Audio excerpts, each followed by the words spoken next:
வணக்கம் நண்பர்களே. மலைகளை பற்றி இன்னைக்கு இன்டெப்த்தாக பார்ப்போம். மலைகள் பார்க்கும்போது எப்படி உருவாச்சுன்னு பார்த்தீங்கன்னா, கண்டத்தட்டுக்கள் ஒன்னோட ஒன்று மோதும்போது உருவாகக்கூடியதான் இந்த மலைகள்னு சொல்லுவாங்க. அந்த கண்டத்தட்டு ஒன்னோட ஒன்று மேல் நோக்கி உருவானா அதுக்கு பேர் மலைகளாகவும், அதே கண்டத்தட்டு ஒன்னோட ஒன்று மோதும்போது கீழ் நோக்கி உருவானா அதை அகழிகள்னு சொல்லுவாங்க. நம்ம கொஸ்டின் பாயிண்ட் ஆஃப் வியூவில் பார்த்தீங்கன்னா, உலகின் உயரமான மலைத்தொடர் எதுன்னு பார்த்தீங்கன்னா இமயமலை தொடர்ன்னு சொல்லுவாங்க. அதேமாரி இந்த இமயமலை இளம் மடிப்பு மலைன்னு சொல்லுவாங்க. அதே மாதிரி உலகின் பழமையான மடிப்பு மலைத்தொடர் எதுன்னு பார்த்தீங்கன்னா ஆரவள்ளி மலைத்தொடர்னு சொல்லுவாங்க. அதே போல உலகின் நீண்டமான மலைத்தொடர் எதுன்னு பார்த்தீங்கன்னா ஆண்டிஸ் மலைத்தொடர். இந்த ஆண்டிஸ் மலைத்தொடர் அமைந்துள்ள பகுதி எதுன்னு பார்த்தீங்கன்னா தென் அமெரிக்கா. அதே மாதிரி வட அமெரிக்காவில் அமைந்துள்ள மலைத்தொடர் எதுன்னு பார்த்தீங்கன்னா ராக்கி மலைத்தொடராக இருக்கும். அதே மாதிரி ஆல்ப்ஸ் மலைத்தொடர் அமைந்துள்ள பகுதி ஐரோப்பா.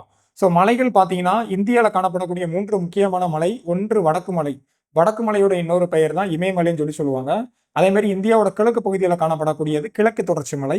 அதே மாதிரி இந்தியாவோட மேற்கு பகுதியில் அமைந்துள்ள மலைத்தொடர் மேற்கு தொடர்ச்சி மலைன்னு சொல்லுவாங்க. மேற்கு தொடர்ச்சி மலை கண்டினியூவா காணப்படுறதுனால இது தொடர்ச்சியான மலைக்கு ஒரு எடுத்துக்காட்டு எது சொல்லுவாங்க பார்த்தீங்கன்னா மேற்கு தொடர்ச்சி மலை.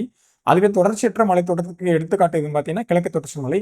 என்ன ரீசன்னால கிழக்கு தொடர்ச்சி மலை தொடர்ச்சியற்று காணப்படுறதுன்னு பார்த்தீங்கன்னா மேற்கிலிருந்து கிழக்கு நோக்கி பாயும் ஆறுகளோட அளவு அதிகமாக இருக்கிறதுனால கிழக்கு தொடர்ச்சி மலை கண்டினியூ இல்லாமல் இருக்கு. அதே மாதிரி சர்வதேச மலைகள் தினம் கேட்டாங்கன்னா டிசம்பர் 11. இந்த மாதிரி நிறைய வீடியோ நம்ம சேனல்ல அப்டேட் பண்ணிட்டு இருப்போம். ஸோ ரெகுலராக ஃபாலோ பண்ணுங்க, லைக் பண்ணுங்க, ஷேர் பண்ணுங்க, சப்ஸ்கிரைப் பண்ணுங்க. நன்றி.